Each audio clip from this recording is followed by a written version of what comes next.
पूरा देश इस वक्त कोरोना से जंग लड़ रहा है।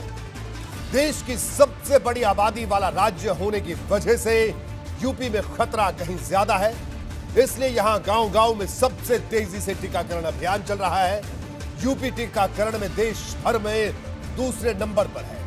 रविवार तक राज्य में 1,29,10,000 से भी ज्यादा लोग टीके की पहली डोज लगवा चुके थे, तो वहीं 33,44,794 लोग वैक्सीन की दूसरी डोज भी ले चुके हैं। टीकाकरण अभियान हर दिन तेज होता जा रहा है।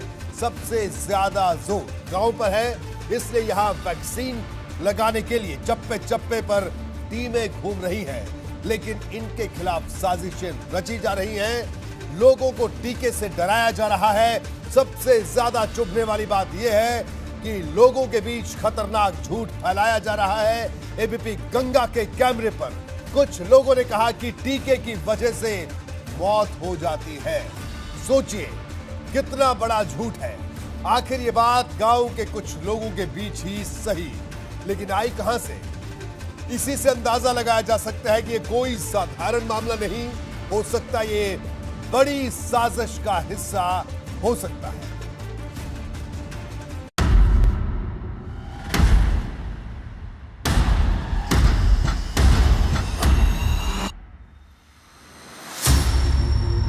जान बचाने वाले टीके को जहर बताने की साजिश। बाराबंकी से श्रावस्ती तक खौफनाक अफवाह। टीका लगने से बोलते हैं कि जहर की सुई लगती है।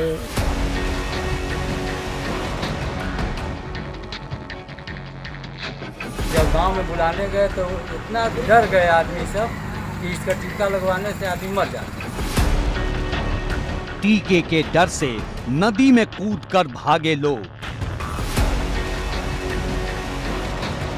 महिलाएं ज्यादा थी। बस मौत को लेकर सभी लोग परेशान हैं। सरयू में छलांग लगाई, लेकिन वैक्सीन नहीं लगवाई।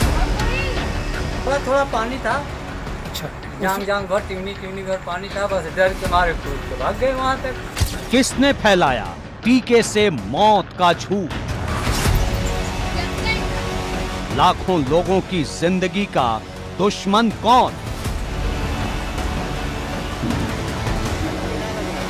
वैक्सीन के नाम पर बकवास करने वालों का इलाज करो।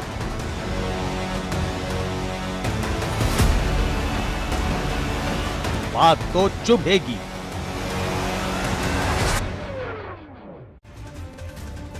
जी हाँ, बिल्कुल बात तो चुभेगी। और हमारे साथ इस अहम मसले पर चर्चा करने के लिए कुछ खास मेहमान मौजूद हैं। अनुराग भदौरिया समाजवादी पार्टी से हमारे साथ मौजूद हैं। इसके अलावा हरीश चंद्र श्रीवास्तव साहब हमारे साथ मौजूद हैं भारतीय जनता पार्टी से। साथ ही साथ डॉक्टर प्राप्ति गिलाडा हमारे साथ मौजूद हैं, माइक्रोबायोलॉजिस्ट हैं, इनसे भी हम बात करेंगे। और मौलाना शोएबुर रहमान इस्लामिक स्कॉलर भी हमारे साथ मौजूद हैं इस पूरी चर्चा में। इससे पहले कि इन तमाम मेहमानों के पास चले, कोरोना के खिलाफ युद्ध में हम सब सैनिक हैं। देश के हर नागरिक के कंधों पर बराबर की जिम्मेदारी है। हमारे प्राचीन ग्रंथों में कहा गया है कि एकता में ही शक्ति है, जहां संगठन है वहीं विजय है। आपने अगर हम बात करें, एक मंत्र तो आपने कई सुने होंगे संगठन को और संगठित करने को लेकर, जिसका अगर अर्थ है, उन तमाम मंत्रों का अर्थ है कि हम साथ साथ चलें और हम एक मत होकर आगे बढ़ें। संकट के समय में ये और भी जरूरी हो गया है। केंद्र और राज्य सरकार का मकसद है कि एक भी नागरिक टीकाकरण अभियान से दूर नहीं रहे। कोरोना के संक्रमण की चेन तभी टूटेगी जब हर नागरिक के शरीर में वायरस के मुकाबले की एंटीबॉडीज मौजूद हो। ये तभी मुमकिन है जब टीकाकरण का अभियान कामयाब हो। लेकिन श्रावस्ती से लेकर बाराबंकी तक गांव के भीतर जैसे अफवाहें सरगर्म हैं, वो एक बड़े खतरे का सबब बन सकती है।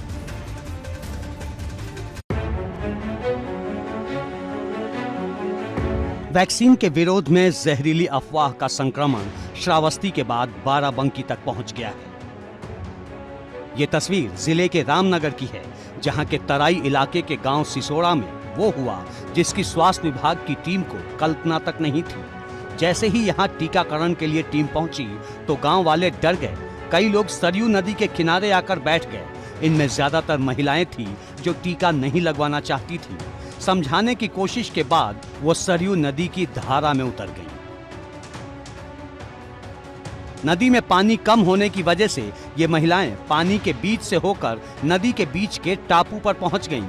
इनके साथ बच्चे भी थे। ये सब सिर्फ टीका नहीं लगाने के लिए। जरा उस डर की कल्पना कीजिए जो इनके मन में बिठाया गया होगा। सब एक दूसरे को सुनकर यही बात कहते हैं कि टीका हम नहीं लगवाएंगे, ये टीका जहर वाला है। गांव के नहीं है, बस कहीं बाहर से ही सुनते हैं कि वहाँ पर इतने लोग खत्म हैं। उन्होंने टीका लगवाया तो खत्म हो गए और वहाँ हमारे यहाँ 5 लोग लगवाए तो खत्म हो गए। यही सब बात है। गांव की महिलाओं को टीके के डर से सरयू में उतरते देखकर स्वास्थ्य कर्मियों के हाथ पांव फूल गए। ये तस्वीर देखिए, ये तब की है जब पानी से महिलाओं को निकालने के लिए एसडीएम साहब समझाने को आगे आए। बहुत देर समझाया, तब जाकर कुछ गांव वाले बाहर आए और गिनती के लोगों ने ही टीका लगवाया। हम सभी लोग गए थे वहाँ, लोगों को बताने, घर घर सभी को मोटिवेट किया, बताया गया। तो कुछ लोग नदी के किनारे जो मछली पकड़ते हैं वहाँ पर व्यवसायी है, वो सारे लोग वहाँ खड़े थे। तो ऐसी कोई दिक्कत नहीं थी कि वो नदी में कूद गया हूँ, लेकिन लोगों में जानकारी का अभाव है, शिक्षा की कमी है, तो उनको बुला के समझाया गया, बताया गया। तो फिर वहाँ पे काफ़ी लोगों ने टीकाकरण भी करवाया।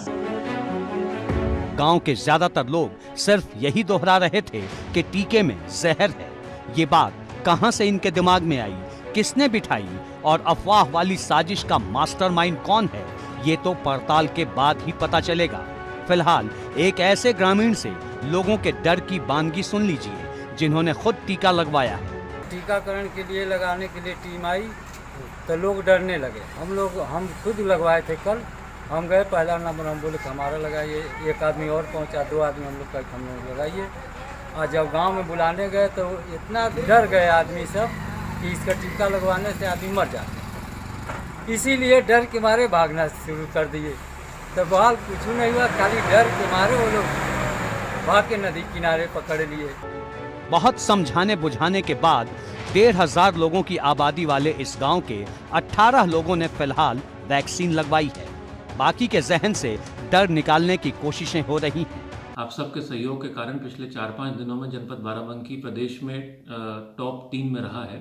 कई बार वो प्रदेश में सर्वप्रथम जिला रहा है। 45 वर्ष से ऊपर के टीकाकरण की अगर हम बात करें, हम लोग जो है पिछले दिनों में लगभग 4,000 टीके प्रतिदिन लगवा रहे हैं और वो सब आप लोगों के ही कारण है। वो सब इसी कारण से कि हमारे गांव-गांव में टीमें जा रही हैं, लोगों को प्रोत्साहित कर रही हैं और लोग स्वयं आ रहे हैं और टीका लगवा रहे हैं।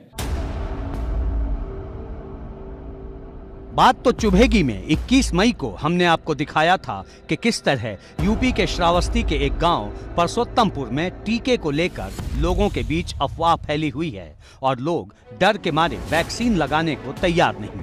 तबीयत खराब हो जाता है। क्या तबीयत किसने कहा है तबीयत खराब हो जाती है? ही घर में वाली एक जनी आओ, चलो ठीक लगवा लो टीका। कोई हो तो बुलाओ। अब ताजा तस्वीर देखिए, ये श्रावस्ती के इकोना ब्लॉक के चौबे ज्योत गांव का नजारा है, जहां कोई भी वैक्सीन लगाने को तैयार नहीं दिखता।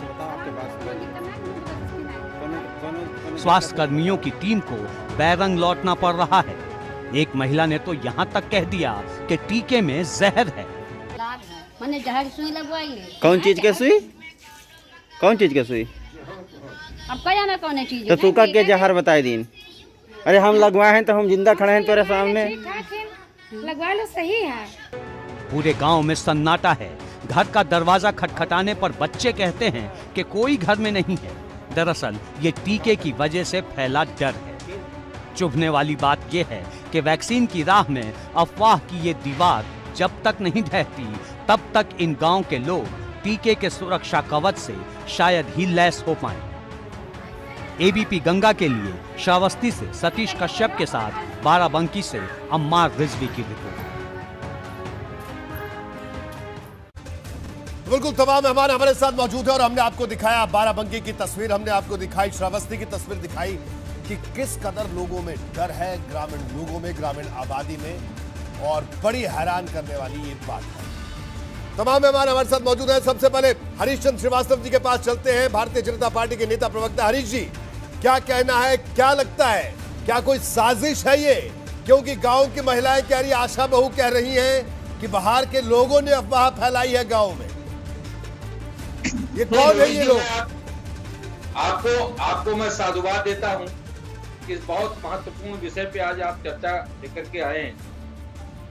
आप ये देखिए कि उत्तर प्रदेश में जो एक देश विदेश में पढ़े, उत्तर प्रदेश के 5 साल मुख्यमंत्री रहे आदरणीय अखिलेश यादव जी ने जब टीके को लेकर के, वैक्सीन को लेकर भ्रम फैलाया, तो सामान्य लोगों में तो उसका क्या मैसेज जाता है और लोगों को इस तरह की अफवाह फैलाने की और तरह तरह की हवा फैलाने की लोगों को अवसर मिलते हैं। और ये सब आज सब वैक्सीनेशन की बात कर रहे हैं, लेकिन अखिलेश यादव जी कभी पब्लिक के सामने नहीं आए और ये कहते कि नहीं, मैंने बात गलत कही थी और वैक्सीन सबको लगवाना चाहिए। ये बात निश्चित तौर पर सही है कि समाज में इस तरह की समाज विरोधी ताकतें हैं, सरकार को बदनाम करने के लिए, लोगों में अफवाह फैला करके लोगों को नुकसान पहुंचाने के लिए काम करती रहती हैं। इस बात के लिए भी वहाँ के जिला प्रशासन और ये इस पे काम करेगा कि अगर इस तरह के कोई तत्व समाज में काम कर रहे हैं तो उनके खिलाफ कड़ी से कड़ी सजा का बंदोबस्त करे, तात्कालिक रूप से उनको निरुद्ध करे। और माननीय मुख्यमंत्री जी तो हर जिले में जा रहे हैं और जिले के साथ गाँव में जा रहे हैं। ठीक है, वहाँ के बिल्कुल ग्राम प्रधानों से। तो आपका हरीश जी, आपका सीधे तौर पर कहना है कि जिस पॉलिटिकल क्लास की जिम्मेदारी लोगों को जागरूक करने की थी, उस पॉलिटिकल क्लास ने भी लोगों को जागरूक नहीं किया, ये भी उसकी एक बड़ी वजह है। और हमारे साथ इस्लामिक स्कॉलर भी मौजूद हैं, मौलाना शोएबुर रहमान साहब, क्या कहना आपका, बताइए। लोग गांव में टीका नहीं लगा रहे हैं, अलग तरह कई तरह का डर है। आप इस्लामिक स्कॉलर हैं, आप लोगों की भी जिम्मेदारी बनती है, ये डर क्यों है लोगों में? कौन है ये लोग जो साजिश कर रहे हैं? देखिए, हमारे यहाँ जिम्मेदारी पूरी हक अदा कर दिया गया है। मौलाना खालिद रशीद फिरंगी महली ने लखनऊ में बाकायदा टीकाकरण और वैक्सीनेशन का बाकायदा कैंप लगवा रखा है। ऐशबाग में ऐसा नहीं है। और हमारे यहाँ तो मक्का से लेकर इलाहाबाद तक, हमारे प्रयाग की धरती तक कोई ऐसी जगह नहीं है जहाँ वैक्सीन का कोई ऐसा विरोध किया गया हो या कोई डर या खौफ की बात की गई हो। लेकिन ये है कि भारतीय जनता पार्टी को चाहिए, वो इस वक्त सरकार में है, उसको ये चाहिए कि लोगों को इत्मीनान दिलाए, लोगों को जो है ये समझाए। ये जिम्मेदारी समाजवादी पार्टी या बहुजन समाज या कांग्रेस की नहीं है। जो लोग सरकार में होते हैं ये उनकी जिम्मेदारी होती है, ये दायित्व उनका बनता है, न कि समाजवादी पार्टी को हम ब्लेम लगा दें, कांग्रेस को मौलाना साहब, आपने टीका लगाया या लोगों शोएबुर रहमान साहब, आपने लगवाया टीका? मैंने तैयारी कर रखी है, मैं लगवाऊंगा, बिल्कुल लगवाऊंगा। मैं पीछे नहीं हूँ टीका लगवाने से। हमारे भाइयों ने लगवाया है, ऐसा नहीं है। तो आप भी लगवाइए ताकि लोग आपसे प्रेरणा लेते हैं, लोगों को प्रेरणा मिले। बिल्कुल मैं लगवाऊंगा। लेकिन मेरा कहना यह है कि अगर कोई तरह के हादसात या कोई तरह के मामलात आ रहे हैं तो सरकार की जिम्मेदारी है कि जिन घरों में या जिन लोगों के साथ हादसात या मामलात आ रहे हैं उन पे जाके निगाह डाले, उन पे जाके सरकार बात करे, उनके घर, उनके परिवार वालों को। तो आपकी नजर में कोई ऐसा कोई मामला आया है शोएबुर रहमान साहब, कि आपकी नजर में कोई ऐसा मामला आया जिसका जिक्र आप कर रहे हैं, या ऐसे हवाई बात है? देखिए, मामलात तो कई आए हैं। बताइए ना, नाम पता बताइए किसी का, किसी एक का नाम पता बताइए। नाम पता मैं बिल्कुल बता सकता हूं, लेकिन जाहिर है कि हम इस टाइम जिस बात के लिए बैठे हैं उस बात पे नाम और पता नहीं। और बाकी ये है कि मैं अपने पते पे किसी को भी पता आपके यहाँ मैं भेज दूंगा जहां इस तरह के हालात आए हैं। लेकिन अगर उनके घर में हालात आए तो हमारी जिम्मेदारी बनती है कि हम। चलिए ठीक है, आपको रोकूंगा, आपके पास थोड़ी देर में आता हुआ। आप याद कर लीजिएगा कि वो कौन से लोग हैं जिन्होंने शिकायत की, यही वजह है। मौलाना साहब, हमें इस अभियान में पूरी शिद्दत के साथ जुटना होगा। डॉक्टर प्राप्ति के पास चलेंगे। डॉक्टर प्राप्ति, बिल्कुल हम सबको। डॉक्टर प्राप्ति, क्या कहना आपका? उत्तर प्रदेश देश का सबसे बड़ी आबादी वाला प्रदेश है। लोगों में टीके को लेकर, वैक्सीनेशन को लेकर कई तरह की भ्रांतियां हैं। लोग कहते हैं जान चली जाएगी, जहर दे रहे हैं। क्या कहना आपका? आप क्या कहना चाहिए ऐसे लोगों को? कितना जरूरी है टीका लगाना? तो हमें ये समझना बहुत ज़रूरी है कि फ़िलहाल जिस तरीके से कोविड फैल रहा है हमारे देश में, हमारे पास टीका लगवाने के सिवा और कोई चारा है नहीं। तो और ये भी है कि टीका लगाने के बाद भी जो हमारा कोविड अप्रोप्रिएट बिहेवियर हम कहते हैं कि मास्क पहनना, 6 फीट का डिस्टेंस मेंटेन करना, ये हमको तो भी करना पड़ेगा। तो आई थिंक आपके चैनल के थ्रू ये बहुत अच्छा काम हो रहा है कि लोगों तक ये जानकारी फैले कि ये टीका लगवाने से जैसे बोल रहे हैं कि ये जहर है या इससे मौत हो सकती है, ऐसा नहीं है। ये टीका बहुत सारी जगह, ये वैक्सीन बहुत सारी जगह टेस्ट हो चुका है, रिसर्च हो चुका है, बाकी देशों में भी हो चुका है, इंडिया में भी हो चुका है, और उसके बाद ये जाना गया है कि ये बहुत सेफ है। तो इसके वजह से तो मौत नहीं हो सकती, इसकी वजह से तो सिर्फ ये हो सकता है कि अगर आपको एक कोविड नहीं होगा तो इसका कहते हैं कि वैक्सीन का एफिशिएंसी 60 से 80% है। मतलब 60 से 80% लोगों में कोरोना नहीं होगा, और अगर हुआ भी तो ये बहुत माइल्ड होगा। मतलब आपको शायद हॉस्पिटलाइजेशन की ज़रूरत नहीं पड़ेगी, आपको अस्पताल नहीं जाना पड़ेगा, या फिर इसकी वजह से मौत नहीं होगी। तो ये हमको ये मैसेज है जो बहुत इम्पोर्टेंट मैसेज है जो हमको लोगों तक पहुंचाना कि टीका लगाना बहुत ज़रूरी है और ये एब्सोल्युटली सेफ है, इससे कुछ नहीं हो सकता है आपको। ठीक है। एक दिन का बुखार होगा पर वो सिर्फ एक दिन के लिए होता है, वो हर टीके में होता है बच्चों को भी। बिल्कुल। डॉक्टर प्राप्ति गिलाडे, आपने बताया दर्शकों को कि कितना जरूरी टीका लगाना है। अनुराग भदौरिया, क्या कहना आपका? आपने हरीशचंद्र श्रीवास्तव साहब को सुना, डॉक्टर प्राप्ति गिलाडे को आपने सुना, मौलाना साहब को सुना, एबीपी गंगा की ग्राउंड रिपोर्ट भी देखी। अब बताइए साहब, क्या कहना आपका? गांव में कौन है ये साजिश करता? अनुराग भदौरिया, ये सिर्फ भारतीय जनता पार्टी है और कोई नहीं है। भारतीय जनता पार्टी अरबों रुपए खर्च कर रही है प्रचार में, तो क्या भारतीय जनता पार्टी जागरूकता के लिए खर्च नहीं कर सकती? सुबह से लेकर शाम तक आपके टीवी पे भारतीय जनता पार्टी के तरह तरह के ऐड आते रहते हैं, पूरे दिन ऐड आते हैं, करोड़ों रुपए खर्च कर रहे हैं इसके ऊपर में। तो क्या मैगजीन में या पेपर में या आपके टीवी पे या गांव में जाके इसका खर्चा नहीं कर सकते, इसका प्रचार प्रसार नहीं कर सकते? सिर्फ राजनीति करनी है कि राजनीति करने के लिए आ गए? भाई आपका बजट क्या काम है? भाई क्या आपका शिक्षा मंत्रालय क्या कर रहा है? शिक्षा मंत्रालय वहाँ पे आप प्रचार नहीं कर सकते। और जहाँ तक आप बोलते हो, देखो मैं आपके नहीं बोला, फिर आप डिबेट छोड़ के भाग जाते हो। अगर मैं बोलने लगता हूँ डिबेट छोड़ के भाग जाते हो, भगोड़े हो जाते हो। आप मैं आपके बीच में बोलता हूँ तो आप डिबेट छोड़ के भाग जाते हैं। इसलिए कम से कम डिबेट का सम्मान कीजिए। मैं आपको बोलने नहीं दूंगा कभी भी किसी चैनल पे। अगर आप सुनना चाहते हो मेरी बात सुनिए, अपने भगोड़ा मत बनिएगा। चैनल छोड़ के भागते हैं, चैनल छोड़ के भागते हैं। जब आपसे सवाल पूछता हूँ अभी फिर भागेंगे आप?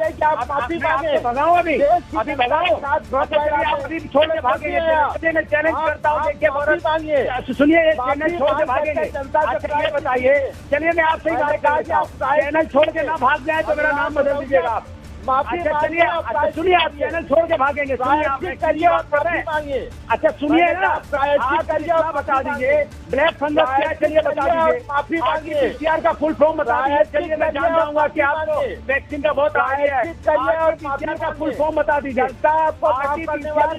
अनुराग भदौरिया, हरीश जी मैं आपको रोकूंगा, हरीश जी आपको रोकूंगा। चलिए बताइए आप, नहीं बता पाएंगे आप? अनुराग भदौरिया, अब आप जवाब दीजिए। अनुराग भदौरिया, सवाल का जवाब दीजिए। अनुराग भदौरिया, क्या अब आप कहेंगे लोगों को वैक्सीन लगाने के लिए? क्योंकि शुरुआत में ऐसी स्थिति नहीं थी। अनुराग भदौरिया, क्या आप अब लोगों को जागरूक कर रहे हैं वैक्सीन के लिए, वैक्सीन लगाने के लिए? क्या आप जागरूक कर रहे हैं लोगों को? आप बिल्कुल, हमने हमेशा बोला है और हमेशा बोला है कि ये वैज्ञानिकों की वैक्सीन है और वैज्ञानिकों की वैक्सीन सबको लगानी चाहिए। और हमने हमेशा बोला है भारतीय जनता पार्टी जागरूक नहीं कर रही है क्योंकि उसको वैक्सीन के बारे में पता ही नहीं है। वैक्सीन को वो हमेशा बोलती रहती क्या, बीजेपी की वैक्सीन। सारा बीजेपी वाले बना लेंगे प्रभु। अरे आरटीपीसीआर का मतलब जानते नहीं हो और अपने को बहुत ज्ञानी बनते हैं। वैक्सीन का नाम नहीं बता पाओगे, आप बताइए कितनी वैक्सीन इंडिया ने बनाई, जरा बताएंगे आप? मैंने बताया, बताएंगे जरा। अमेरिका वैक्सीन का नाम बताएंगे आप? कुछ नहीं मालूम है आपको। माफी मांगिए, माफी मांगिए, शर्म करिए, नाम नहीं पता है, शर्म करिए, देश की जनता करेंगे अपने प्रचार के लिए, की जनता की वैक्सीन के प्रचार के लिए गाँव में खर्च नहीं करते, आपको वैक्सीन प्रचार के लिए गाँव में खर्च करना चाहिए, लोगों को जागरूक करना चाहिए। कौन कौन सी वैक्सीन है, वैक्सीन लगाने से क्या फायदा होता है, वैक्सीन लगाने के बाद क्या होता है, ये सब। ठीक है अनुराग भदौरिया, आपको रोकूंगा, हरीश जी आपको भी रोकूंगा, हरीश जी आपको भी रोकूंगा, अनुराग आपको भी। कुछ ग्राफिक पर नजर डाल लेते हैं, आप दोनों के पास दोबारा लौटूंगा, कुछ आंकड़ों पर नजर डालना बहुत जरूरी है। आइए मैं आपको दिखाता हूं, ग्राफिक के जरिए हम आपको दिखाते हैं कि किस तरह की स्थिति है। अगर हम कोरोना की बात करें, क्या क्या बड़ी चुनौतियां, इस पर एक जल्दी से नजर डालते हैं। तो आइए देखिए, आप ग्राफिक आपके सामने है कि किस तरह की स्थिति है, लोगों के मन का जो डर है वो किस तरह का डर है। डर की वजह यह है टीके से मौत की अफवाह फैल गई है, कई गांवों में इस तरह की अफवाह फैला दी गई है, और इसके अलावा सोशल मीडिया से हवा मिलती चली गई। सोशल मीडिया में ये इन अफवाहों को और पर लग गए कि साहब बहुत बुरी स्थिति है, झूठ फैलता चला गया और बार बार दोहराया गया कई गांवों में, और इस तरह की स्थिति बनी। इसके अलावा झूठी घटना का हवाला देकर अफवाह भी फैलाई गई, कई जगह पर झूठी घटनाओं का जिक्र किया गया। घटना कहाँ हुई ये किसी ने नहीं बताया। अभी हमारे साथ मौलाना साहब भी जुड़े थे, उन्होंने भी बताया कि उनके जान पहचान में कुछ घटना हुई, लेकिन किसी घटना के बारे में बता नहीं पाए। बस लोग एक दूसरे को सुनाते चले गए और भरोसा करते गए, और आधारहीन बातें जंगल की आग की तरह फैली। सरकारी जागरूकता अभियान की अगर बात करें तो वो अभियान भी उतनी मजबूती से अभी परवान नहीं चढ़ा है। और सरकार के विज्ञापनों की बात करें तो जागरूकता सिर्फ विज्ञापनों से नहीं, इसके लिए नेताओं को भी आगे आना होगा, समाज के तमाम तबकों को आगे आना होगा, तमाम लीडर्स को आगे आना होगा, चाहे वो धर्म गुरु हैं या फिर दूसरे ओपिनियन मेकर्स। कोरोना काल में लोगों के अंदर जो डर है वो बढ़ा हुआ है, और ये डर अजीब स्थिति पैदा करता है। जी हाँ, ये अनजाना भय है, इसीलिए लोग कूद कर भागे, नदी तक में छलांग लगा दी। डर के माहौल से लोगों के मानसिक स्वास्थ्य पर भी असर पड़ा है। गाँव में कि टीका लगाने वाले लोग दूर भाग कर रहे हैं। लोग आगे आकर बताएं कि हमें कोई खतरा नहीं है, अगर टीका लगाएंगे तभी भय दूर होगा, और भय दूर होगा तभी लोग आगे आकर बताएंगे कि ऐसी स्थिति नहीं है। बहरहाल तमाम मेहमान हमारे साथ फिर जुड़े हुए हैं, एक एक करके आऊंगा। अनुराग भदौरिया आपके पास आऊंगा। अनुराग, क्या कहना है आपका, क्या आपको नहीं लगता देखिए इस मैंने पूरे पहले भी मामले में और ज्यादा जागरूकता लाने की जरूरत है, और जिम्मेदारी आप लोगों की भी है। ठीक है, सरकार अपनी जवाबदेही से नहीं पीछे हट सकती, लेकिन आप लोगों की भी जिम्मेदारी है, आप लोग भी ओपिनियन मेकर हैं।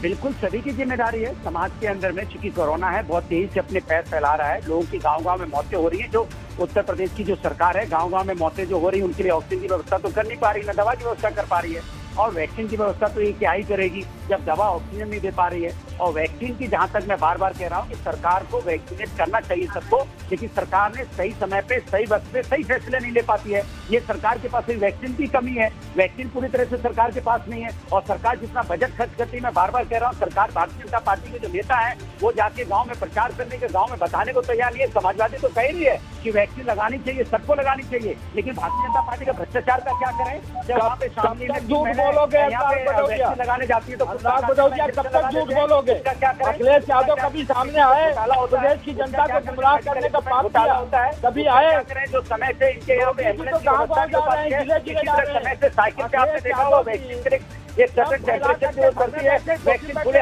साइकिल पे आसमान के नीचे घूमते दिखाई देती है, आपने देखा होगा। तो भारतीय जनता पार्टी को कम से कम प्रचार प्रसार में वैक्सीन का भी प्रचार प्रसार करना चाहिए, इनके नेताओं को करना चाहिए, लेकिन इनके नेता किसका प्रचार कर रहे हैं? हमने कोरोना पे काबू पा लिया, देखिए हम हेलीकॉप्टर लेके दौड़ रहे हैं, हेलीकॉप्टर लेके दौड़ रहे हैं, हवाई बातें कर रहे हैं, हवा में इन बातों का समस्या का समाधान हो रहा है, फिर हवा में हो जाते हैं, फिर बातें हवाई हो जाती हैं, फिर हाईकोर्ट को कहना पड़ता है कि सब राम भरोसे गाँव में लोग चल रहे हैं। ये बताइए आपने कितने हॉस्पिटल बनाए, नहीं बता पाएंगे, आपने कितने यहाँ हेल्थ केयर सेंटर बनाए, आप नहीं बता पाएंगे। आपने 4.5 साल में उत्तर प्रदेश को कुछ दिया नहीं, ना आपने कोई हॉस्पिटल बनाया, ना यहाँ पे कोई मेडिकल कॉलेज बनाया। अगर आपने हॉस्पिटल मेडिकल कॉलेज बनाए होते और ऑक्सीजन की व्यवस्था की होती, और आपने यहाँ पे एम्बुलेंस की व्यवस्था की होती, तो हमारे इतने लोगों की मौतें नहीं होती। और गाँव में जिस तरह से लोगों की मौतें हो रही है क्योंकि वहाँ पे आपने व्यवस्था की नहीं। आप दुनिया भर की किट खोजते घूमते हो, लेकिन आप मेडिकल किट नहीं खोज पाते हो, फाइनेंशियल किट नहीं खोज पाते हो, आप यहाँ पे सिंड्रोम है, खोज पाते हो, ऑक्सीजन किट नहीं खोज पाते हो आप यहाँ पे,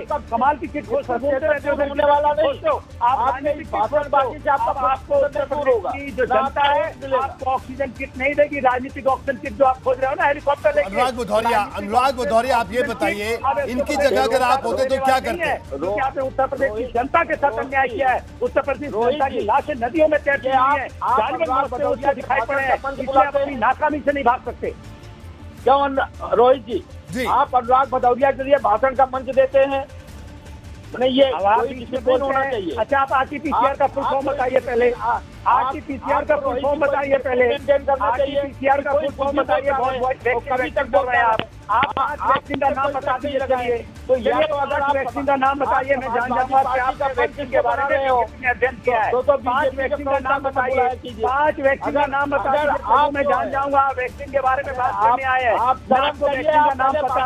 अनुराग भदौरिया सुन लीजिए, पहले आप बताओ ना, 5 वैक्सीन का नाम नहीं बता पा रहे हो आप, इसलिए कह रहे हैं कि आपको वैक्सीन के बारे में नहीं पता, तो पहले वैक्सीन के बारे में जानिए। ठीक है अनुराग भदौरिया, मैं आपको रोकूंगा, हरीश जी आपको भी रोक रहा हूँ। आइए आपको दिखाते हैं कि जो ग्रामीण हैं वो क्या कुछ कह रहे हैं, किस तरह की अफवाह फैलाई जा रही है।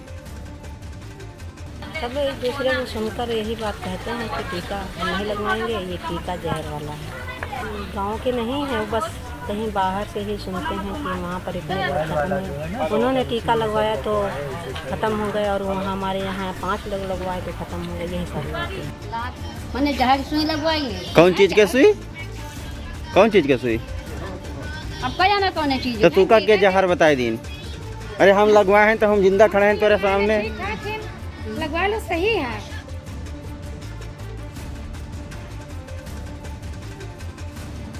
बिल्कुल, तो हमारे साथ प्राप्ति भी मौजूद हैं, डॉक्टर प्राप्ति गिलाडे हमारे साथ मौजूद है। डॉक्टर प्राप्ति, क्या कहना है इस डिबेट के आखिर में आपका, कि जो स्थिति बनी है अभी भी ग्रामीण क्षेत्रों में लोगों के बीच जिस तरह की स्थिति है, तो ये इससे अगर कोई व्यक्ति जो कोविड पॉजिटिव नहीं भी हुआ है, अगर वो टीका नहीं लगाता तो उसके लिए खतरा और ज्यादा बढ़ जाता है। जी, जैसे मैंने आपको कहा, फिलहाल ये वैक्सीन हमारे लिए ये एक ही चीज़ है जो हमारे, अगर किसी को कोविड होता भी है तो वो बड़े माइल्ड फॉर्म में होगा, अस्पताल जाने की ज़रूरत शायद नहीं पड़ेगी, मौत जितने हमारे डेथ्स हो रहे हैं वो नहीं होंगे। तो मैं बस सबसे वही कहना चाहूँगी कि सबको वैक्सीन लगाना चाहिए। ये जो सब अफवाहें फैल रही है, ये आई थिंक हमारे हर एक इंसान की, हर एक, ना सिर्फ अपने देश के लिए बट पूरी दुनिया के लिए हमारा ये कर्तव्य बनता है कि हम ये मैसेज फैलाए कि हमको ये वैक्सीन लेना है। बिल्कुल, मौलाना शोएबुर रहमान साहब, ये जो जिस तरह की जिक्र आप कर रहे थे कि कुछ जगह ऐसा हुआ, कहीं ऐसा नहीं हुआ है, हमें कहीं ना कहीं ऐसी स्थितियों को, परिस्थितियों को, इस चर्चा को बंद करना होगा।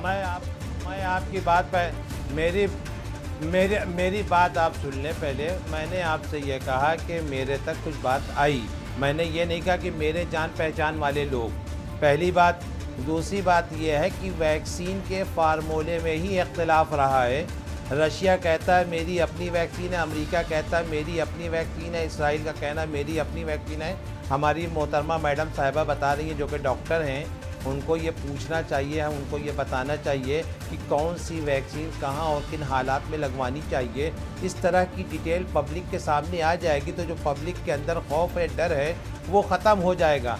लेकिन वैक्सीन के फार्मूले में ही कई जगह इख्तिलाफ है, तो जब इस फार्मूले में इख्तिलाफ नज़र आएगा तो पब्लिक में तो जाहिर है कि भय नज़र आवेगा। तो हमें वैक्सीनेशन की पूरी तफसील सरकारी तौर पे, और सरकार की ये जिम्मेदारी है कि हम उनको बताएं, और जो लोग वैक्सीन लगाएं हम उनको कुछ इनाम भी देवें, ताकि उनके अंदर मौलाना साहब, आपको रोकू, हरीश श्रीवास्तव जी करना चाहिए। रुकिए मौलाना साहब, हरीश श्रीवास्तव जी क्या कहना है आपका? हरीश, हमने कहा कि मौलाना साहब के दिमाग में भ्रम है। एम्स के डायरेक्टर से लेकर के अनेक डायरेक्टर और अनेक डॉक्टर, मौलाना साहब के दिमाग में भ्रम नहीं है, मौलानाओं के दिमाग में भ्रम नहीं होता, मौलानाओं के दिमाग में बात होती है जो कहते हैं। माध्यम से, अखबार के माध्यम से ये बात बहुत स्पष्ट तौर पर साफ कर चुके हैं, सभी वैक्सीन के माध्यम से। लेकिन अगर मौलाना साहब उसको समझना नहीं चाहते हैं तो इनके भ्रम कहीं न कहीं इनके दिमाग में है। सरकार नहीं, मौलाना साहब खूब समझना चाहते हैं, मौलाना साहब खूब समझना चाहते हैं और आपको भी समझाना चाहते हैं कि पब्लिक के अंदर जो आपके लिए भय है और जो आपका एतमाद नहीं है आपकी पार्टी के लिए। ठीक है, शोएबुर रहमान आपको रोकूंगा, वक्त कम है। मौलाना शोएबुर रहमान आपको रोकूंगा। आप उस एतमाद को बहाल कीजिए ताकि जनता से आपका राब्ता अच्छा रहे, ठीक है, जनता आपकी बात को मान सके, आपकी तमाम बातों जब आप अनुराग भदौरिया, फाइनल कमेंट अनुराग भदौरिया। वैक्सीन को प्रचारित करें गाँव-गाँव में कि वैक्सीन लगने से क्या फायदा है। ये बीजेपी के नेताओं को वैक्सीन का नाम ही नहीं पता है, वैक्सीन के टेस्ट का नाम नहीं पता, तो क्या प्रचार करेंगे आप? चले जावे, इससे कुछ नहीं होना है। खाली बहस करने से नहीं चलेगा प्रवक्ता महोदय, बहस करने से खाली राजनीतिक बहस मत कीजिए, गाँव-गाँव में जाके पैसे खर्च कीजिए। जितना पैसा बीजेपी के प्रचार में खर्च करते हैं उसका थोड़ा पैसा मैं कई मरतबा अभी अनुरागिया जी जो कह रहे थे कि हमें वैक्सीन की डेफिनेशन बता दीजिए, डेफिनेशन नहीं बता पाए। आपने फैलाया प्रचार में खर्च करते हो, बीजेपी के प्रचार में तो आप अरबों रुपए खर्च कर रहे हो। बताना पड़ेगा, उतर के बताना पड़ेगा। इसलिए कुछ खास और अगर हम मैदान में उतर के नहीं बताएंगे, नहीं समझाएंगे, पब्लिक के दरमियान आके नहीं वो करेंगे, कुछ नहीं होता। गलती की वजह से हजारों लोगों की मौतें हो गई जो आप हमारे जो हालात हैं। श्रीवास्तव जी आपको भी रोकूंगा, अनुराग भदौरिया आपको भी। मौलाना साहब एक नई बात करें, मौलाना साहब, कोई ऐसा मौलाना साहब रुकिए भाई। मौलाना साहब ने इस पूरे पैनल में मौलाना साहब ने एक ऐसी बात की, मुझे लगता है उस बात का जवाब सब लोगों के लिए, अनुराग भदौरिया को भी जानना जरूरी है, हरीश श्रीवास्तव जी को भी, हमारे तमाम दर्शकों को भी। अब मौलाना साहब, डॉक्टर प्राप्ति आपसे जवाब लूंगा। मौलाना साहब कह रहे हैं कि दवाई का फॉर्मूला बताना चाहिए लोगों को। बताइए, टीके का फॉर्मूला बताना चाहिए। बताइए, कोई टीके का फॉर्मूला लोगों को कोई कंपनी कैसे बता देगी? कौन बताएगा टीके का फॉर्मूला? ये कैसी आप बारीक बात कर रहे हैं? Highly unpractical. जब आप फार्मूला नहीं बताएंगे, फार्मूला तो बताना पड़ेगा। अगर कोई चीज नहीं है तो उसके फार्मूला बताने में कौन सी प्रॉब्लम है, कौन सी परेशानी है? तो आपने भी कोई एमबीबीएस कर रखा है मौलाना साहब? फॉर्मूला तो अवेलेबल है, उसमें जो कंटेंट्स है वैक्सीन के, आप मैं एमबीबीएस करूं न करूं, मैं तो ये कह रहा हूं कि फार्मूला बताना चाहिए और हमें हर देश के फार्मूले को अपने यहाँ बताना चाहिए कि ये फार्मूला है या ये फार्मूला, और हमारे यहाँ का जो फार्मूला डॉक्टर प्राप्ति, मैं चाहूंगा आप मौलाना साहब को जब तक जरूर समझाइए, इत्मीनान नहीं दिलाएंगे, पब्लिक को जब तक नहीं समझाएंगे तो बात कहाँ से बनेगी? बताइए, मौलाना साहब को फार्मूला समझना है, बताइए।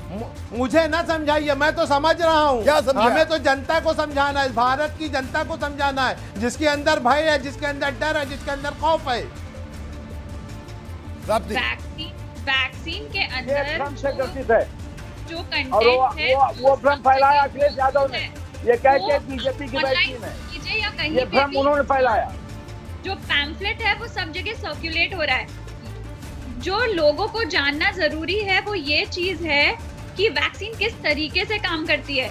वैक्सीन जब किसी को देते हैं उसके बाद मैडम मैं यहाँ पे आपकी इस बात से एग्री नहीं हूँ कि वैक्सीन किस तरीके से काम करती है। आप बताइए कि इसके अंदर ये चीजें हैं। पब्लिक के अंदर जो डर है वो इस काम करने का डर नहीं है, बल्कि पब्लिक के दिमाग में ये है कि कोई चीज इसमें ऐसी पड़ी है जिसकी वजह से ये नुकसान हो रहा। हमारे यहाँ इससे पहले एक टीका लगा करता था पोलियो का, इससे पहले कुछ टीके लगा करते थे। उसमें क्या क्या पड़ा था बताइए मौलाना साहब? ये पोलियो में क्या क्या पड़ा था उस टीके में? है इससे पहले अबोला आया, इससे पहले सास आया, इससे पहले कई ऐसे वायरस आए हैं। उन वायरस के पीछे कई ऐसी चीजें नहीं है। हम अगर ये नहीं बता पाते हैं कि इसके अंदर क्या क्या मिला है तो हम कैसे अपनी जनता को मुतमईन कर पाएंगे? रुक जाइए साहब, आपको मुतमईन करते हैं, अभी बता रहे हैं डॉक्टर प्राप्ति आपको। डॉक्टर प्राप्ति बताइए।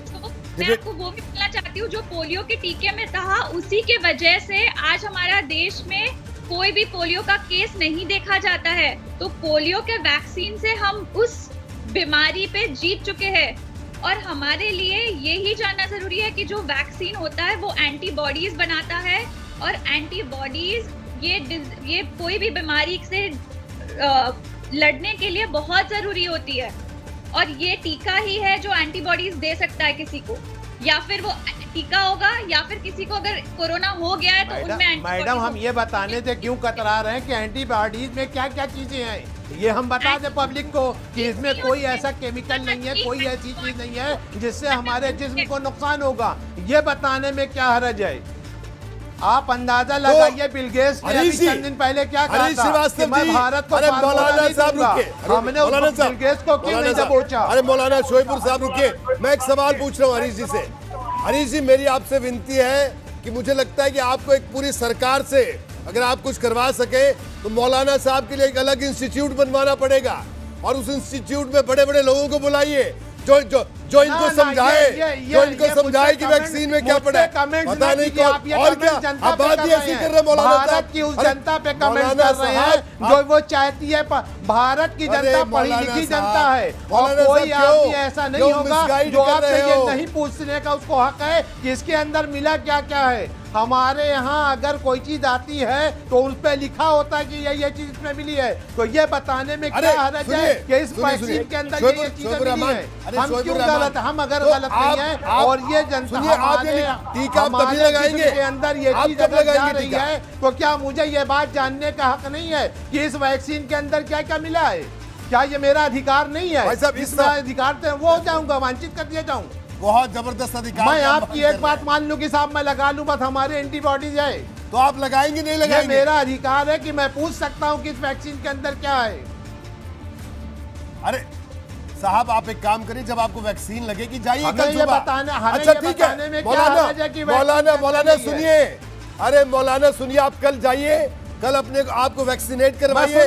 मैं सुन रहा हूं, बताइए। आप वैक्सीनेशन करवाइए, कल टीका लगवाइए और इस बात की व्यवस्था हम करवा देंगे। वहां मौजूद डॉक्टर आपको बता देंगे इसमें क्या पड़ा है। जाएंगे, टीका लगवाएंगे, कल सुबह जाएंगे। मैं कह रहा हूँ जनता, ये बात जनता के सामने बताइए, मेरा झगड़ा नहीं है, ये मामला जनता आपकी सोच का झगड़ा है, आपकी सोच का ये झगड़ा है। जिस भाई को आपने अभी सोच गलत है मौलाना। में ऐसा हुआ, बाराबंकी में ऐसा हुआ, फला जगह ऐसा हुआ, तो हम जनता को ये बताएं। भाई मौलाना साहब, भाई मौलाना साहब में वक्त कम है, लेकिन मौलाना साहब आपकी जो मांग है इसको सुनकर तो अनुराग भदौरिया भी चुप हो गए। जिनको चुप करना बड़ा मुश्किल होता है वो भी चुप हो गए। आपने ऐसी बात आज कर दी है। और हरीश जी से मांग करते हैं, हरीश जी अगर आपकी सरकार में कोई आदमी हो जो मौलाना जी के लिए कुछ कर दे, इनको बता दे, बताइए। ये नई मांग आ गई आपके सामने हरीश जी। देखिए, एम्स के डायरेक्टर से लेकर के सभी जितने प्रीमियर जो मेडिकल संस्थान है, सबके डॉक्टर, सबके विशेषज्ञ लगातार पिछले एक साल से 1.5 साल हो गया वैक्सीन के बारे में डिटेल बता रहे हैं। टीवी टॉक पे, अखबार से इंटरव्यू दे करके सभी को। श्रीवास्तव जी शायद आपको ये नहीं पता, श्रीवास्तव जी आपको ये नहीं पता कि वायरस, इस वायरस से पहले 2 वायरस और आए जिसको अबोला कहा गया और सास कहा गया है, और अबोला और दिक्कत भी तो ये है, रिलेटेड ये वैक्सीन है। आपको ये जानकारी छोड़िए, मत जवाब नहीं है। हरीश जी मैं कह रहा हूँ आपसे, हरीश जी मैं कह रहा हूँ ऑन रिकॉर्ड कह रहा हूँ, आप इस सवाल का जवाब मत दीजिए क्योंकि मौलाना सुन लीजिए आप। मौलाना रुकिए, आप दिसंबर के अंदर मौलाना हमने मजमा किया। अरे साहब रुक जाइए, डॉक्टर साहब रुक जाइए। आपको तो मानद उपाधि की व्यवस्था करवानी पड़ेगी। पता नहीं कौन आपको संस्थान दे देगा डॉक्टर की मानद उपाधि, लेकिन ऐसी व्यवस्था लगता है करवानी पड़ेगी आपको। इससे नीचे आप नहीं मानने वाले हैं। अनुराग भदौरिया भी चुप है। अनुराग भदौरिया बताइए, मौलाना साहब को फॉर्मूला जानना है कि इनकी दवाई में क्या क्या पड़ा है, वही टीका लगवाएंगे। अनुराग बड़े संक्षेप में बताना जरूर। देखिए, वो जिम्मेदारी सरकार की है, हरीश जी की है, समझाने की जिम्मेदारी वो सरकार समझाएगी। लेकिन मैं तो यही कहूंगा, उत्तर प्रदेश के अंदर लगातार यहाँ पे कोरोना के लोगों की मौतें हो रही हैं और आप जिस तरह से सरकार की अवस्था देखने को मिल रही है, जिस तरह से सरकार यहाँ पूरी जनता को वैक्सीनेट नहीं कर पा रही, क्योंकि सरकार के पास अभी पूरी की वैक्सीन। बिल्कुल अनुराग, माफी के साथ आपको रोकूंगा, वक्त खत्म हो गया। दरअसल मौलाना साहब को फॉर्मूला जानना था, इसलिए ज्यादा डिबेट उसी पर कंसंट्रेट हो गई। आपका बहुत बहुत शुक्रिया हरीश श्रीवास्तव साहब। और मौलाना साहब की बात सुनी, मुझे लगता है नींद तो आज नहीं आएगी रात भर, क्योंकि इतनी जबरदस्त मांग इन्होंने रख दी है। और ये मांग पूरी करना, मुझे तो नहीं लगता कि किसी के बूते की बात होगी कि हर आदमी को फॉर्मूला समझाया जाए तो, लेकिन फिर भी चलिए अच्छा है। अनुराग भदौरिया आपका भी शुक्रिया, डॉक्टर प्राप्ति आपका भी शुक्रिया। और आप भी ये मांग सुनकर हैरान आप जरूर। गाजियाबाद में येलो फंगस का पहला मरीज सामने आया। इलाज करने वाले डॉक्टर का कहना है कि 30 साल में पहली बार ऐसा केस दिखा है। ये बेहद चुभने वाली सूचना है, इसलिए ये जरूरी है कि आप येलो फंगस के हर खतरनाक रंग को समझें और सावधान रहें।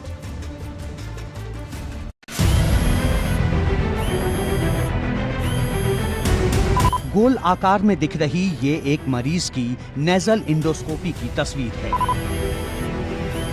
इस रिपोर्ट में जो बीमारी सामने आई वो देश के डॉक्टर्स के लिए अब तक सिर्फ किताबों में ही दर्ज थी। इंसानों में ऐसा इन्फेक्शन कम ही देखा गया था। पीले रंग के आकार में दिख रहा ये है म्यूकस सेप्टिकस। पीला दिखने की वजह से आम बोलचाल में इसे नाम दिया गया पीला फंगस। यानी कोरोना काल में ब्लैक फंगस और व्हाइट फंगस की फांस के बाद एक और नई बीमारी जिसका नाम आम लोग पहली बार सुन रहे हैं। ये बीमारी पकड़ में आई है गाजियाबाद में। अनुभवी ईएनटी डॉक्टर बीपी त्यागी की माने तो अपने 30 साल के करियर में पहली बार वो इस बीमारी का ऐसा इन्फेक्शन देख रहे हैं। इससे पहले सिर्फ किताबों में ही इसका नाम पढ़ा था। मेरे पास एक पेशेंट आया है कल जिसको तीन फंगस मिले हैं। उसमें एक ब्लैक फंगस है, एक वाइट फंगस है और एक येलो फंगस है। जो येलो फंगस है वो मैं अपने कैरियर में फर्स्ट टाइम देख रहा हूँ। मेरा 30 साल का कैरियर है। इस फंगस का नाम है म्यूकस सेप्टिकस, जो अभी ह्यूमन स्पीसीज में नहीं मिला है। मैंने बहुत लिटरेचर छाना है, उन सब में कहीं नहीं मिला है, कोई पेपर नहीं है इसके बारे में। लेकिन ये पढ़ा है मैंने कि ब्लैक जो ये येलो फंगस है, जो घाव बनाते हैं हम सफाई करने के बाद नाक में, ये उसको भरने नहीं देता है और वो घाव से पस और खून रिश्ता रहता है। तो ये इन दोनों से भी ज्यादा खतरनाक साबित होगा। डॉक्टर बीपी त्यागी की बातों से साफ है कि ये फंगस पहले के बाकी दोनों फंगस से काफी ज्यादा खतरनाक है। अब तक देश के सामने सिर्फ 2 फंगस थे, लेकिन अब एक ही मरीज में 3 फंगस सामने आने से हड़कंप की स्थिति है। गाजियाबाद के जिस मरीज में ये तीनों फंगस मिले उसके लिए नेजल इंडोस्कोपी करनी पड़ी, क्योंकि सीटी स्कैन से फंगस के बारे में पता नहीं चला। येलो फंगस बाकी दोनों फंगस के मुकाबले खतरनाक तो है ही, साथ ही इसके इलाज के लिए कोई प्लान बी भी मौजूद नहीं। सिर्फ एक ही इंजेक्शन कारगर है जिसका नाम है एम्फोटेरिसिन बी। तो ये वाइट फंगस तो बिल्कुल, और इस वक्त हमारे साथ इस पर बात करने के लिए मौजूद हैं डॉक्टर हनी सावला हमारे साथ मौजूद है, जो कि इंटरनल मेडिसिन के डॉक्टर हैं। उनसे हम बात करेंगे। डॉक्टर हनी सावला, आपका स्वागत है एबीपी गंगा में। जी डॉक्टर हनी सावला, बताइए, ये जो येलो फंगस तक की बात हो रही है, black fungus, white fungus, yellow fungus, तो ये कितना खतरनाक, धीरे धीरे ये बीमारी और खतरनाक रुख अख्तियार कर रही है, और क्या ये पूरी तरह से लाइलाज है येलो फंगस तक की अगर बात करें? सबसे पहले तो हम ये क्लैरिटी लाते हैं कि ये जो फंगल बीमारियां जो होती है ऑब्वियसली बहुत कम मात्रा में पहले देखी गई थी, और उन लोगों में होती है जिनकी रोग प्रतिकारक शक्ति कम होती है। तो इसकी वजह से, क्योंकि ऐसी कोई बीमारी नहीं आई थी जिसमें रोग प्रतिकारक शक्ति इतनी कम हो। अभी जैसे कोविड-19 के केसेस बढ़ते गए तो उसमें स्टीरॉइड का इस्तेमाल बढ़ता गया और इसमें नंबर ऑफ बीमार लोग जो होते हैं वो बढ़ते गए। इसके लिए ये बहुत तरह तरह की फंगल बीमारियां सामने आने लगी जो इतने सालों तक इतने ज्यादा मात्रा में सामने नहीं आती। अभी जब हम बात करते हैं ये black fungus, white fungus, yellow fungus, तो हमको एक बात को समझना है कि ये कोई फंगस का सिर्फ कलर नहीं है, ये उस हिसाब से दिया जाता है जैसे दिखती है। जैसे कि म्यूकरमाइकोसिस जो बीमारी है उसमें पूरा टिश्यू काला हो जाता है, नेक्रोटिक हो जाता है, मर जाता है, इसलिए वो ब्लैकिश दिखता है, इसलिए ब्लैक फंगस कहा जाता है। जैसे कैंडिडा है व्हाइट फंगस, उसमें व्हाइटिश हो जाती है, मेम्ब्रेन्स व्हाइटिश फॉर्म होते हैं, इसलिए उसको व्हाइट फंगस कहा जाता है। और ये येलो फंगस जो बीमारी है इसमें भी आई एम श्योर कि कुछ येलो कलर का पस फॉर्म हो रहा है, इसके लिए येलो फंगस कहा जाता है। तो इन जनरल फंगल बीमारी चाहे कोई भी हो, वो डेफिनेटली लाइफ थ्रेटनिंग होती है, क्योंकि उसकी ट्रीटमेंट बहुत लंबी चलती है। उसकी ट्रीटमेंट, कोई भी फंगल बीमारी या फंगल निमोनिया की ट्रीटमेंट 3 महीने से अधिक चलती है, इसके लिए वो डेफिनेटली फियरसम है। बट इसमें हमें ये बात याद रखना है कि हम ज्यादा डरने से ज्यादा कि हम इस चीज को समझे और ये जो ओवर यूज स्टीरॉइड्स का चल रहा है उसको रोकने की कोशिश करें।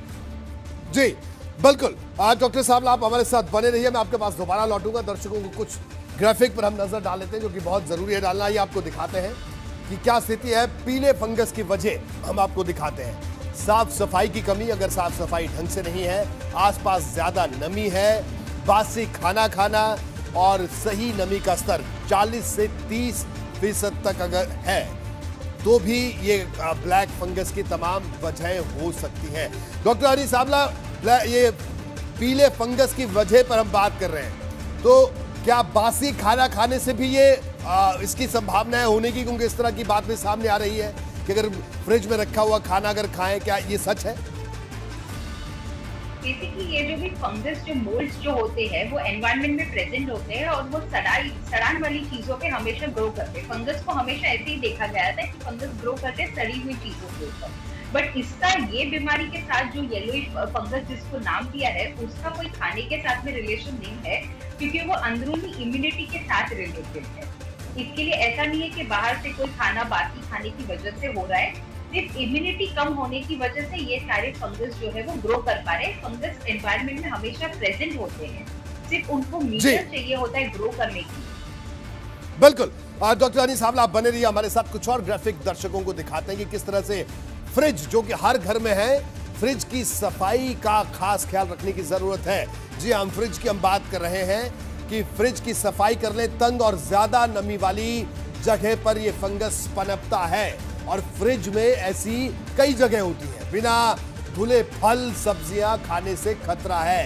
ये आपका फ्रिज है, अपने फ्रिज को आप ध्यान से देख लीजिए। घर के फ्रिज को ज्यादा दिनों तक फ्रिज में ना रखें। सामान जो खाने का सामान है बहुत दिनों तक उसको नहीं रखें और बासी सामान को ना खाएं, ये हम बार बार कह रहे हैं। और कम इम्यूनिटी वाले मरीजों के लिए बेहद खतरनाक घातक की बीमारी है। एक बार फिर डॉक्टर हनी सावला का रुख करेंगे। डॉक्टर हनी सावला, फ्रिज की बात है तो फ्रिज में जो सामान है, हम आम बोलचाल की भाषा में चाहते हैं कि आप हमारे दर्शकों को जरूर बताएं, क्योंकि जो लोग घरों पर हैं उन छोटी छोटी बातों का ख्याल रखें।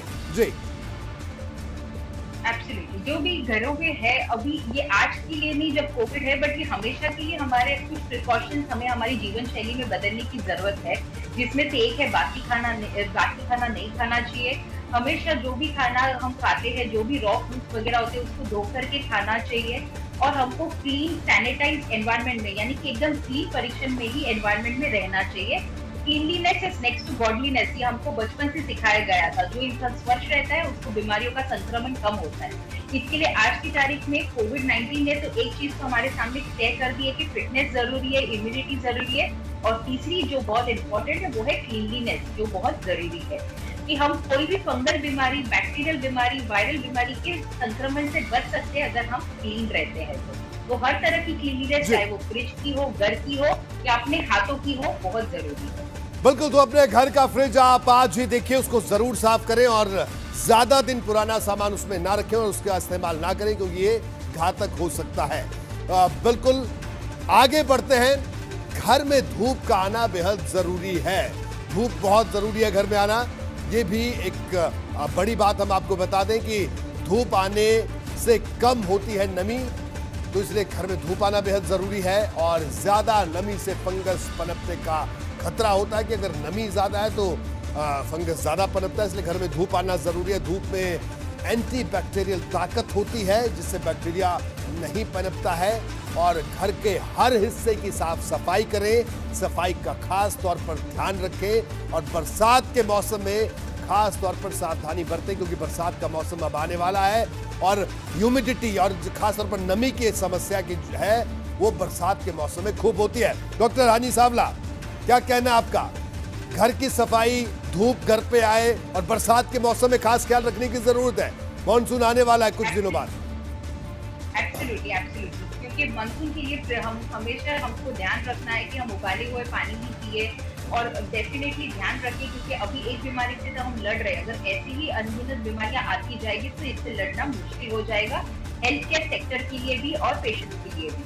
मलेरिया, डेंगू, ये सब बीमारी की शुरुआत होती है, सीजनल फ्लू की शुरुआत होती है बारिश के साथ में। इसके लिए डेफिनेटली हमको हर तरह का ध्यान रखना है कि हम ये सारी चीजों के लिए प्रिपेयर्ड रहे अभी से, जिसमें से डेफिनेटली जो आपने बहुत सही कहा है, नेचुरल सनलाइट एब्सोल्युटली जरूरी है।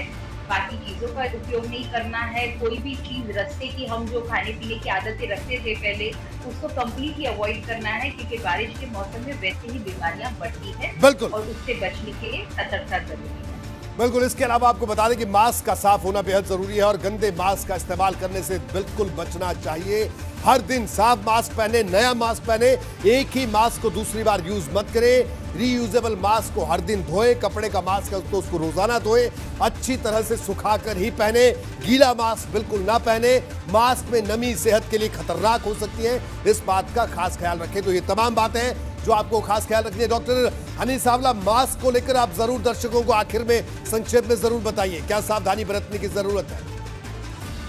एब्सोल्युटली, सबसे इम्पोर्टेंट चीज आपने मैक्सिमम चीजें कवर की। उसमें एक और चीज जो है सेकंड लेयर में डबल मास्किंग, यानी कि अगर आप कपड़े का मास्क पहन रहे हैं तो आप डबल मास्क पहनिए, ताकि उससे फिटिंग अच्छी रहती है और डबल प्रोटेक्शन मिलता है। अगर आप N95 मास्क का उपयोग करते हैं तो डबल मास्क की जरूरत नहीं है। और अगर आप रीयूजेबल मास्क का उपयोग कर रहे हैं तो अगर आपका मास्क गीला हो जाता है पसीने से या कोई भी कारण से, तो उसको चेंज करना बहुत जरूरी है। अगर ये चीजें हम भूल जाते हैं तो हमारी जो मास्क की जो शक्ति है बीमारियों से लड़ने की, जंतुओं से लड़ने की, वो कम हो जाती है अगर वो मॉइस्ट हो जाता है। इसके लिए हमें खास ध्यान रखना है कि हमें अगर रीयूजेबल मास्क यूज करें तो उसको 6 घंटे से चेंज करें। अगर आप कपड़े का मास्क यूज कर रहे हैं तो डबल मास्क यूज करें बाहर जाते हैं। बिल्कुल। डॉक्टर हनी सावला, आपका बहुत बहुत शुक्रिया एबीपी गंगा पर आकर तमाम दर्शकों को ये तमाम बातें बताने के लिए, क्योंकि बातें छोटी छोटी थी लेकिन वो बड़ी बात है। आपका बहुत बहुत शुक्रिया। डॉक्टर हनी सावला हमारे साथ मौजूद थी तो हमने आपको बताया बात तो चुभेगी में किस तरह से छोटी छोटी बातें हैं, अगर इनका ख्याल नहीं रखेंगे तो सचमुच बात चुभेगी।